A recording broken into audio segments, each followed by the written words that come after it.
والسلام: إذا قال العبد لا إله إلا الله والله أكبر صدقه الله. فقال رب العزة: صدق عبدي، لا إله إلا أنا وأنا أكبر. فيقول العبد: لا إله إلا الله وحده لا شريك له. يقول الله: صدق عبدي، لا إله إلا أنا ولا شريك معي. فيقول العبد: لا إله إلا الله وحده لا شريك له، له الملك وله الحمد. يقول الله: صدق عبدي، لا إله إلا أنا ولي الملك ولي الحمد. يقول العبد: لا إله إلا الله ولا حول ولا قوة إلا بالله. يقول الله تعالى: صدق عبدي، لا إله إلا أنا ولا حول ولا قوة إلا بي. قال عليه الصلاة والسلام: من قالها في مرضه ثم مات لم تطعمه النار. من قالها في مرضه ثم مات لم تطعمه النار.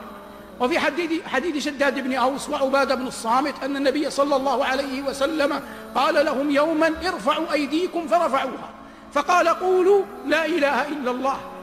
فرفعوا أيديهم وقالوا لا إله إلا الله. فقال صلى الله عليه وسلم: الحمد لله، اللهم بعثتني بهذه الكلمة ووعدتني عليها الجنة وإنك لا تخلف الميعاد. ثم وضع صلى الله عليه وسلم يديه وقال: ابشروا فقد غفر الله لكم، ابشروا فقد غفر الله لكم. كل هذا من التمكين لأهل لا إله إلا الله في الدنيا. وقال صلى الله عليه وسلم: من كان آخر كلامه في الدنيا لا إله إلا الله دخل الجنة يوما من الدهر وإن أصابه ما أصابه.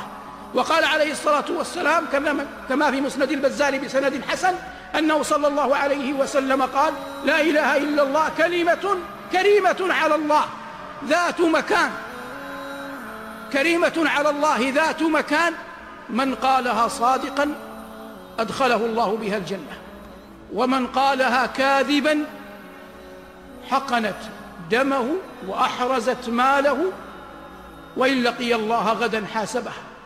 فحتى من يقولها كذبا تحرز ماله وتحقن دمه، وإن كان لا يعد مؤمنا.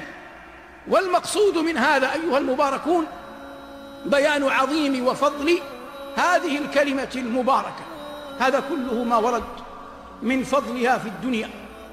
أما ما ورد من فضلها في الآخرة فإن النبي صلى الله عليه وسلم قال: إن الله سيخلص رجلا من أمتي على رؤوس الخلائق ينشر له 99 سجلا، كل سجل مد البصر، فيقول الله جل وعلا له: يا عبدي أتنكر مما ترى شيئا أظلمك كتبتي الحافظون؟ يقول: لا يا رب. فيقول الله عز وجل: ألك عذر؟ فيقول: لا يا رب. فيقول الله عز وجل: أما وإن لك عندنا بطاقة؟ فيقول: أي رب، فيها أشهد أن لا إله إلا الله وأشهد أن محمدا عبده ورسوله.